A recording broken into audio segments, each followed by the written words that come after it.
જય માતાજી।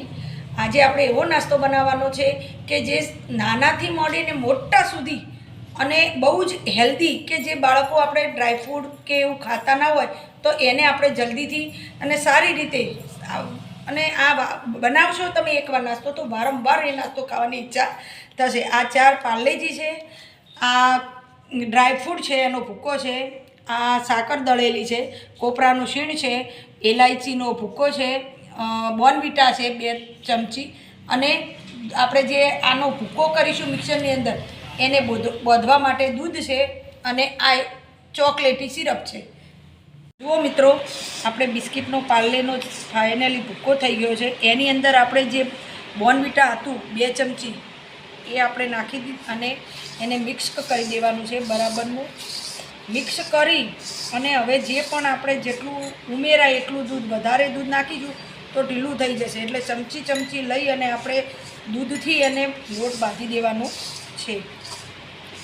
જુઓ, લોટ આપણે ફાઇનલી બંધાઈ ગયું છે। વધારે પડતું જો દૂધ પડી જશે તો લોટ આપણું ઢીલું થઈ જશે, એટલે જેટલું જોતું હોય એટલું ચમચીથી આપણે લોટ બાંધવાનું છે।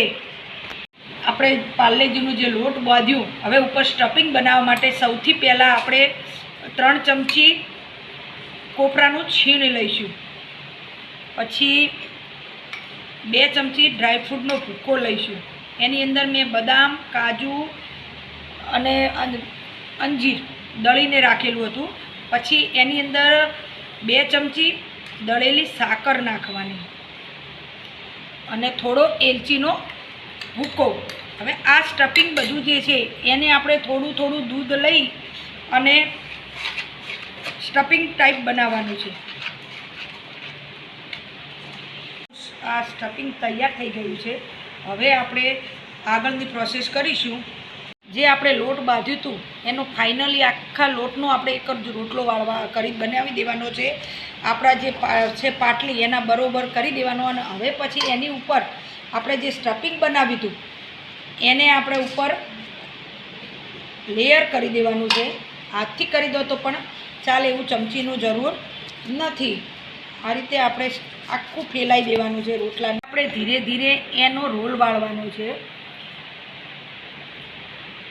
ચલો, ફાઇનલી રોલ વળાઈ ગયો છે। હવે આ રોલને 2-3 કલાક માટે આપણે ફ્રીઝરમાં સેટ થવા મૂકવો પડશે। 3-4 કલાક ફ્રીઝરમાં મૂકી અને આપણે જે ચોકલેટી રોલ હતો એને સેટ થઈ ગયો છે। હવે એનું આપણે કટિંગ કરવાનું છે।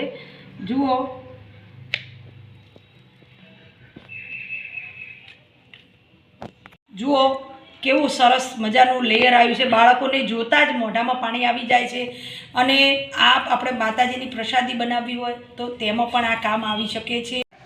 જુઓ, બાળકોને વધારે મજા આવે એ માટે આપણે એની ઉપર ચોકલેટ સિરપની લેયર કરીશું, એટલે બાળકોને જોઈને તરત મોઢામાં પાણી આવી જશે।